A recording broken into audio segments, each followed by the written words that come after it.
Everyone, मैं हूँ doctor Shalini, the senior consultant manual physiotherapist and a pulmonary rehab specialist. तो आज हम मिलेंगे मेरे एक पेशेंट से जिन्होंने मुझसे ट्रीटमेंट ली थी और जानेंगे उनके रिव्यूज़, उनका क्या एक्सपीरियंस रहा શાલિની ફિઝિયોથેરાપી ક્લિનિક। બા કેસો તમારું નામ શું છે અમારા બધા દર્શકોને? મારું નામ હેતલ યોગેશભાઈ શાહ છે ને મને ખભાની તકલીફ શરૂ થઈ ગયેલી, દુખાવો આ બાજુ, એટલે મારી વહુ મને લઈને આવી અહીંયા આ ક્લિનિક પર ડૉક્ટર શાલિની પાસે।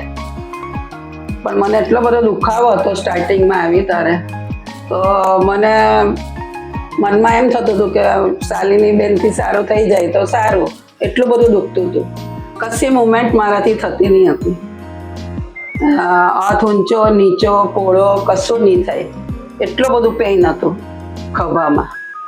પછી શાલિની બેને મારો તપાસ કરી ખભાની અને પછી ટ્રીટમેન્ટ ચાલુ કરી, કસરત મશીન બધેથી। એટલે શરૂઆતમાં 2-3 દિવસ બધું કરાયું, પછી થોડો દુખાવો વધ્યો, પણ પછી પાછું થોડા પછી 2-3 દિવસ પછી પાછું રાહત થવા માંડી। અને મારા મનમાં એવું હતું કે મશીન તમે આપો ટ્રીટમેન્ટ મશીનથી તો વધારે જલ્દી સારું થાય, મારું માનવું એવું હતું।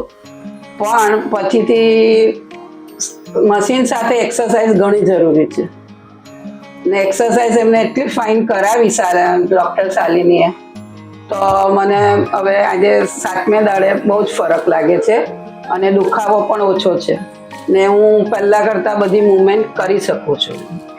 એટલે શાલિની બેનને પાસે આવવાથી મને ઘણો આનંદ થયો અને તબિયતમાં બહુ જ સુધારો થઈ ગયો દુખાવામાં। થેન્ક યુ શાલિની બેન। અચ્છા મેમ, બધાને એ પણ બતાવશો કે તમે અહીંયા કેટલા દિવસથી આવો છો? હું 7 દિવસ થયા, આજે 7 દિવસથી ટ્રીટમેન્ટ લઉં છું અને હવે મને પહેલા કરતાં ઘણો સુધારો છે। અચ્છા, ધારો કે હવે તમે જ્યારે આવેલા તો તમને શું શું કરવામાં તકલીફ આવતી હતી?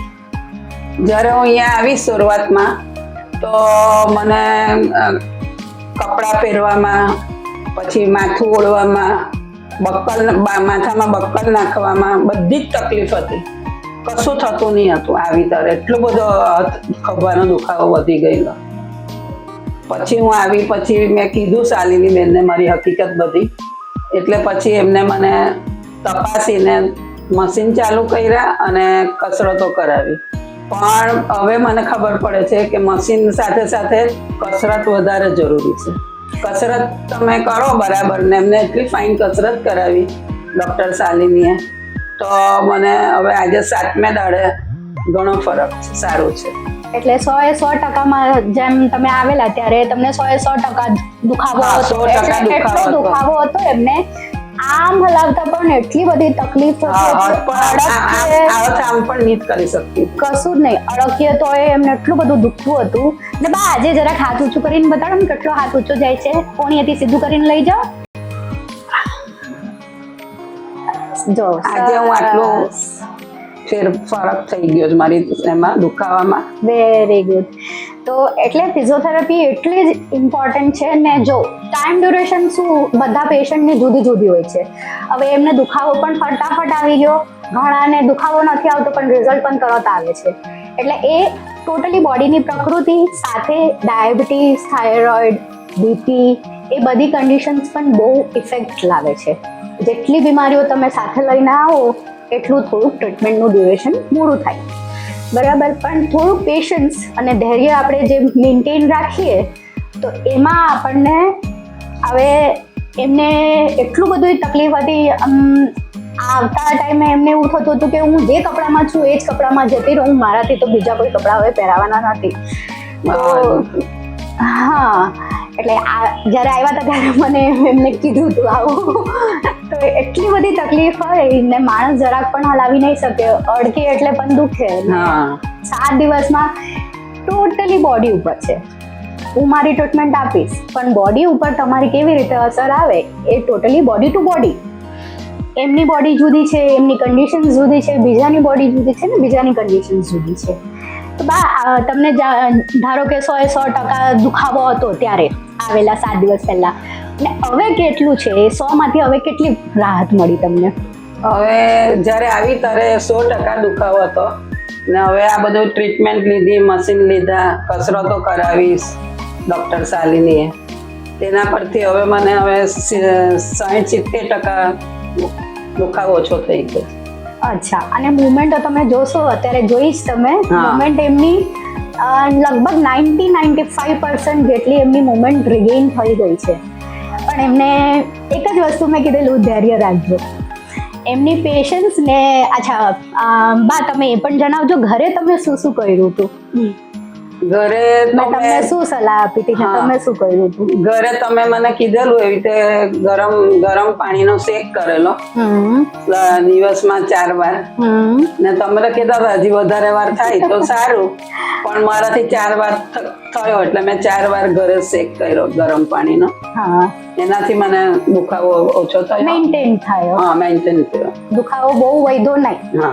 એકવાર કસરત કરીએ એટલે દુખાવો આવે, સ્નાયુ ખેંચાય એટલે દુખાવો આવે, પણ એ લગભગ મેન્ટેન જેવું ચાલ્યું, બહુ ન વધ્યું.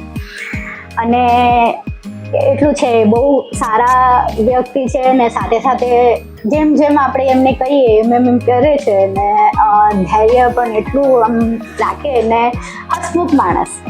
એટલે પેશન્ટ જનરલી આમ થોડાક બીકમાં હોય, ડર લાગે, પણ આમને મેં જોયું પહેલા દિવસે બીતા હતા, પછી બીજા દિવસે તો એકદમ હસમુખ. એટલે તમે આજે જોઈ જ શકો છો એમની સ્માઇલ કેટલી સરસ લાગે છે.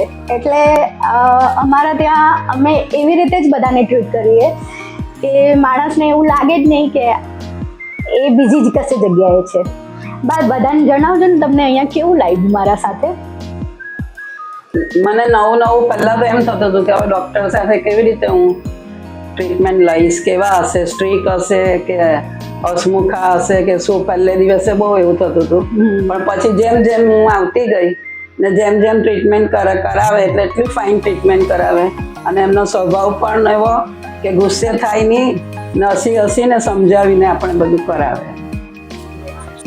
એટલે તમને પણ આવી કોઈ કન્ડિશન હોય ને તમને પણ કોઈક વાર જરૂર પડે તો આપણે શાલિની ફિઝિયોથેરાપી ક્લિનિક ઉપર તમે મોસ્ટ વેલકમ છો. શું કરવું ને શું નહીં કરવું તમને અહીંયા બધી રીતે ગાઈડ કરવામાં આવશે. અને બા એક લાસ્ટ ક્વેશ્ચન છે, શું તમે શાલિની ફિઝિયોથેરાપી ક્લિનિક બધાને રેકમેન્ડ કરશો, બધાને કહેશો? કેમ નહીં, કોઈ પણ મને પૂછશે ને હું કોઈને જોવા આવી કે દર્દમાં આટલું બધું છે થાય છે, હું પહેલું તમારા શાલિની ક્લિનિકનું નામ દેવા. થેન્ક યુ બા. આવા પેશન્ટ અમારા પાસે આવે ને એટલે અમને પણ ગમે કે નહીં, પેશન્ટ અમને રેફર કરે છે ને સાથે સાથે એ ખાલી અમારા માટે નહીં પણ કોઈને દુખાવો હોય આપણે એના દુઃખમાંથી બહાર કાઢીએ એટલે આપણને પણ એ પુણ્ય સાથે મળે છે. એટલે એ રેફરન્સ બહુ ઇમ્પોર્ટન્ટ છે બેઉ માટે, માણસ માટે પણ જેને દુખે છે ને અમને પણ કે નહીં પેશન્ટને એટલો બધો અમારા ઉપર ટ્રસ્ટ છે કે એ અમને રેફર કરે પેશન્ટ. એટલે બસ આ સાથે હું હવે રિવ્યૂને એન્ડ કરું છું ને બા તમારો ખૂબ ખૂબ આભાર. તમારો પણ ખૂબ ખૂબ આભાર કે મને સારી કરી નાખી.